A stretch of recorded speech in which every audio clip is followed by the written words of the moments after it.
Bonjour à toutes et à tous. Je suis ravie de faire partie de cette manifestation scientifique. Je suis Hayat Zaidi du laboratoire AMIPS à l'école Mohammedia d'ingénieurs sous la direction du professeur Zohra Bakouri. Je présente aujourd'hui mon article intitulé Vers une vision digitalisée, holistique et intégrée des soins de santé basés sur l'IoT et le deep learning et le machine learning. Pour ce faire, ma présentation va se dérouler selon le plan suivant. Donc, après une petite introduction, je vais citer les motivations de ce travail, la méthodologie adoptée pour le mener à bien, les résultats, puis une discussion de ce que nous avons obtenu et je terminerai avec une petite conclusion. L'apprentissage profond, l'IoT, les soins de santé intelligents ont de plus en plus coexisté et coopéré au cours des dernières années, au cours de cette dernière décennie. Les avancées technologiques rapides qu'a connu le monde de la data, en l'occurrence l'arrivée des plateformes de gestion, de stockage et de traitement de données volumineuses, et pour quelque chose. En effet, cette volumétrie qui était il n'y a pas loin de cela un défi majeur pour les infrastructures existantes est elle-même aujourd'hui le grand atout qui a donné l'apogée aux technologies de l'intelligence artificielle avec tous ces sous-domaines, notamment le machine learning et le deep learning. Cette volumétrie des données est aussi due, parmi autres sources, à l'explosion des objets connectés avec l'arrivée du concept de l'Internet des objets connectés, qui est un des domaines qui ont connu une émergence exponentielle et un développement des plus rapides dans l'histoire des technologies de l'information. Nous nous intéressons à l'intersection de ces trois technologies, notamment les techniques du deep learning appliquées aux données collectées depuis des objets connectés médicaux. Nous avons donc décidé, étant le premier travail, de faire un travail de revue de littérature pour rassembler les travaux concernant ces trois axes dans l'optique de cerner le mieux possible, évidemment, tous les aspects liés à cette thématique de recherche un peu globale. Pour ce faire, nous avons essayé de répondre à travers ce travail aux questions suivantes.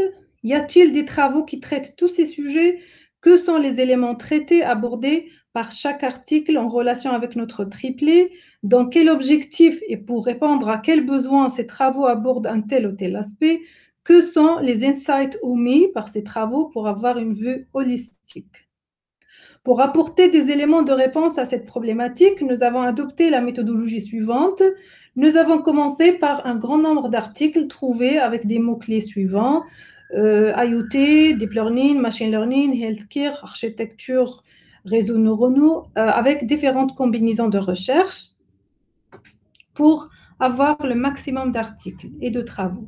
Nous avons écarté les travaux qui traitent l'application des algorithmes du Deep Learning en général, dans les domaines autres que la santé, ceux qui traitent l'aspect mathématique avec ou sans optimisation des algorithmes de façon générale ou dans des domaines autres que la santé, par exemple Smart Home, Smart Cities, le transport, la logistique, les finances et beaucoup d'autres. Les recherches qui traitent les architectures IoT, les protocoles et applications en général ont été aussi écartées.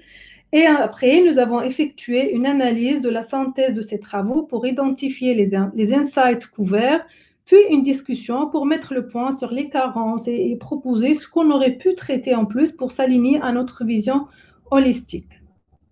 Dans ce qui suit, nous allons présenter un échantillon de ces travaux, faute de temps pour ne pas tout inclure.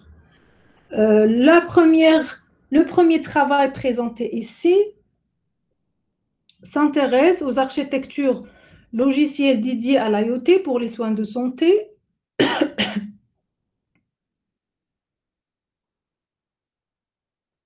Pour ce travail, toute architecture IoT doit être fonctionnelle, évolutive, disponible et durable pour satisfaire les conditions à remplir pour tout système IoT digne de ce nom. Le deuxième travail s'intéresse toujours aux architectures logicielles qui permettent entre autres l'interconnexion de plusieurs fonctionnalités et la collecte des données à partir de plusieurs types de capteurs, et ce à travers une couche de capteurs dédiée à cette fin. Le troisième travail propose un framework Deep Learning appliqué aux données IoT des réseaux de capteurs. Les besoins fonctionnels qui doivent être couverts par ce framework sont capturés à travers les réponses aux questions suivantes. Quelles structures de réseau de neurones peuvent traiter et fusionner efficacement les données issues des objets connectés? Comment tenir compte de la faible consommation des ressources par les objets connectés pendant le design des architectures des réseaux de neurones, sachant bien évidemment que ces derniers, on en consomme énormément? Quelles sont les métriques à mesurer pour déterminer la pertinence des modèles du deep learning pour l'IoT en healthcare? La quatrième proposition ici, ils ont proposé aussi une solution basée sur l'utilisation du deep learning, en particulier le réseau neuronal à convolution, le CNN, sur les données recensées depuis les équipements IoT chez des utilisateurs individuels. Ils proposent le déploiement de cette solution au niveau edge, c'est-à-dire à la périphérie du réseau, tout près de la donnée, tout près de l'endroit où la donnée est générée, et ce, dans l'optique de pallier aux limites du cloud, notamment la latence, qui est un facteur, la latence entre autres, qui est un facteur déterminant dans des cas où le real-time processing est de l'ordre de la quasi-instantanéité, ce qui est souvent le cas en domaine de santé où des vies humaines sont en jeu. Néanmoins, ils n'ont pas dit ni pris en considération les limites des objets connectés, notamment en termes d'autonomie énergétique, de capacité de stockage et de puissance de calcul, sachant qu'ils préconisent le déploiement de cette solution deep learning au niveau des objets connectés même.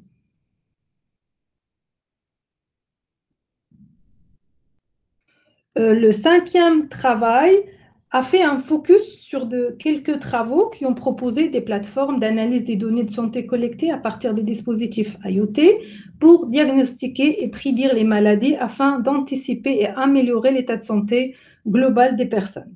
Alors, ces travaux, en l'occurrence 12 articles qu'on présente au deuxième ligne de ce tableau, elles ont énuméré les types d'architecture neuronale profonde utilisées, le nombre de maladies impliquées dans chaque travail, les contraintes rencontrées, les métriques et méthodes utilisées pour mesurer la pertinence de chaque modèle généré.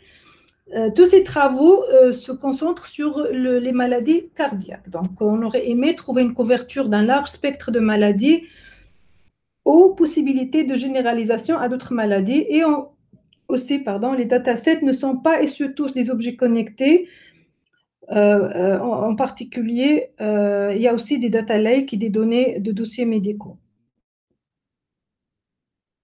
Alors, les recherches étudiées dans ce travail, sachant qu'on n'a présenté qu'un petit échantillon, se focalisent sur les défis posés par les particularités des données issues des objets connectés médicaux, les équipements générant ces données, en l'occurrence des capteurs avec des contraintes de mémoire, d'autonomie énergétique et de puissance de calcul, l'aspect technique par la présentation du détail mathématique et algorithmique des différentes architectures neuronales du deep learning.